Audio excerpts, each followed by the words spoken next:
this video podcast, Questions and Answers about COVID. I'm your host, Dr. Zandra Kelly, Chief Medical Officer at the Greater Lawrence Family Health Center. Joining me today are Doctors Kara Smith and Lance Bray. Both are members of the Lawrence Family Medicine Residency Program.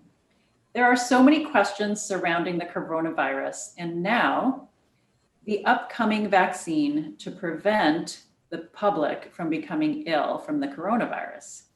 But first things first, let's ask, what is the coronavirus? The coronavirus is another version of a virus, which are little tiny organisms that enter into our bodies and into our cells and make us sick. The coronavirus comes from the family of a lot of other cold viruses, but as we now know, it's way, way, way stronger and makes us way more sick. So how is the coronavirus spread between people? So this coronavirus, it's really spread between respiratory droplets, which, as you can imagine, if you ever, when you blow your breath out in the cold, you kind of see all the particles that come out of your breath. If you can imagine the same thing that kind of goes on without it being cold, but just me talking right now, there's particles of spit and things flying out of my mouth when people cough, when people sneeze, when people yell.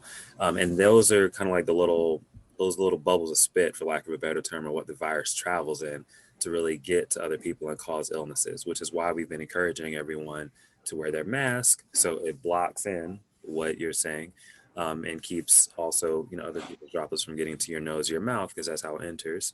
And then also washing your hands because if those droplets got in contact with your eyes, that could put you at risk as well.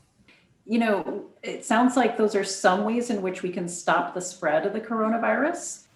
Any other thoughts about stopping the spread? As Dr. Bray was saying, the main thing that's the most important in ways to stop the spread is protecting yourself from other people's spit, droplets, and air. And so the ways that we do that, we protect our mouth and our nose with masks. We stay away from people so their air can't get to us. And sometimes people wear eye protection as well.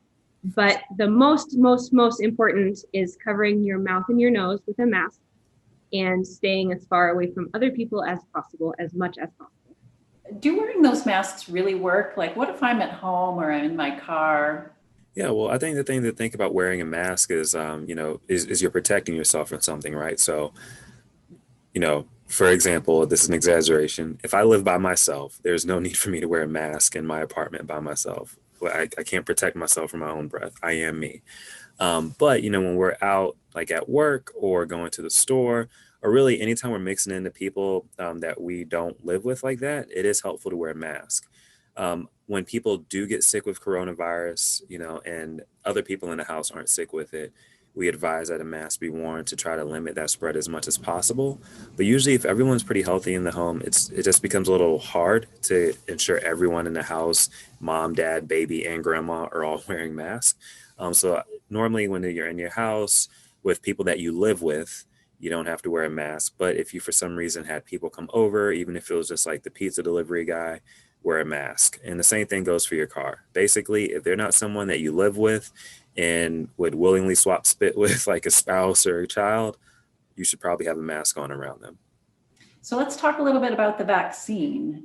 What is the vaccine and how does it work? Great question. The vaccine is not the virus itself. The most important thing to remember is that the vaccine is basically a little message of information loaded into a little fat droplet that goes into our bodies. The body then takes that message and uses it to create one protein that looks identical to a protein that's on the virus itself. It's not the virus. It doesn't turn into the virus. And our bodies just have to make an immune response to that little protein that makes it be able to respond to anything that looks like that, including the real virus.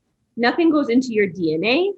Nothing changes about your cells and your proteins. It's just a way to make the body be able to recognize the virus if it ever does encounter the real virus. I've also heard that there's a couple different vaccines and people may want to know what makes them different. And is one vaccine better than the other? Yeah, so as you can imagine, with this being a virus that has taken over the world, a lot of companies all across the world have been working on vaccines. The two major forms that we have here in the United States are the vaccines from Pfizer and Moderna. And they both work the same in that they are use that mRNA as a way to teach your body to make a protein and be able to fight that protein when it's on the virus. Both of these vaccines have been shown to be over 90% effective when people get two doses 2 weeks out. The only real difference is that one of the vaccines was studied more in children beforehand, or sorry, was approved for those older than 18, and the other was for those older than 16. But at this point in time, like studies are ongoing to see how they are in other populations. Really can't say that one is better than the other. A lot of the people, that are going to be getting vaccines from their clinics and things like that will probably get the Moderna vaccine because that doesn't require a very specific kind of freezer to store. But both of them have been shown to be very effective. And why do people have to go back for a second vaccination? It is very important to go back to your second vaccination because with the first vaccination, we only have about 50% protection against the virus. And you really need that second vaccination to remind your body and make sure that it's building a strong defense. And with the second vaccine, then is when you see the protection of up to 90%. The difference in the schedule is a little bit of time. With the Pfizer vaccine, you go back in about 3 weeks. And with the Moderna vaccine, you go back in about 4 weeks for the second dose. And as Dr. Bray said, both are very effective. Great. What about side effects? I know a lot of people are asking about side effects. What are they to getting the vaccine? Yeah, so similar to every medicine that we use, right, there are side effects. I think at the most serious, some people are having what we call anaphylactic reactions, which are similar to people that get really, really bad reactions to bee stings or peanuts or things like that.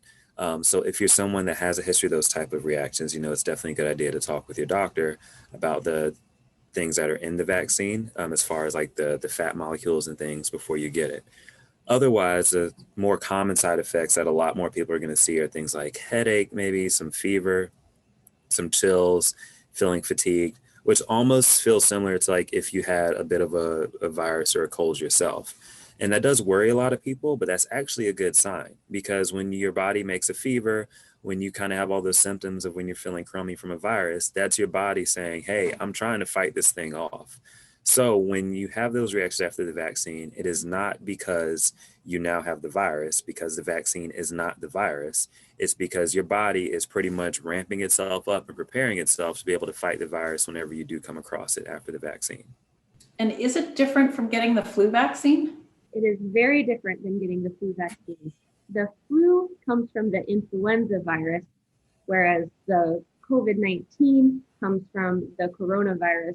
They are two very different vaccines, two very different viruses, and basically different messages contained in each virus, specifically targeted towards those individual viruses. So one does not protect you against the other. And in order to be protected against the flu, you need the flu vaccine. In order to be protected against COVID-19, you need the COVID-19 vaccine. So should I still get the flu vaccine? Yes, you should. As Dr. Smith was just saying, these are two different viruses we're talking about. One vaccine is going to protect you against coronavirus. The other vaccine is going to protect you against the flu. If you want to be protected from both, you're going to need both. And, I'm hearing about phases of the vaccination plan from Massachusetts. So what are these different phases and how do I know what phase I fall into? The phases are a little bit complicated. And so the most important thing to know is that if you have any questions or concerns, you can always contact the health center, your doctor, or another health professional to ask about your specific conditions. The basic differences are that the intent is to get the people that are at the highest risk the vaccine first. And so for that reason, phase 1 contains people in really high risk situations where they're in a lot of potentially contact with the COVID virus, including healthcare workers and including people that live in nursing homes. From there, We know that people that are older are more susceptible to the virus and can get more sick from the virus. And so age categories come next. And so those are starting to roll out now, in fact, where people that are above 75 are now starting to get access to the virus, followed by people above 65, as well as people that have specific conditions that we know make them more susceptible to the virus. For more information about those, talk to your healthcare professional. That's a lot of excellent information. So I'd like to thank you for joining us today. And I'd like to thank Drs. Smith and Bray for joining me on this program. Whether or not you're a patient at Greater Lawrence Family Health Center, if you have any questions or concerns about COVID or the vaccine, please contact your primary care provider via phone or patient portal. And again, I'm Dr. Zandra Kelly, the Chief Medical Officer at the Greater Lawrence Family Health Center. And we hope you've enjoyed watching our program today. And thanks so much for being here to answer questions about COVID with us.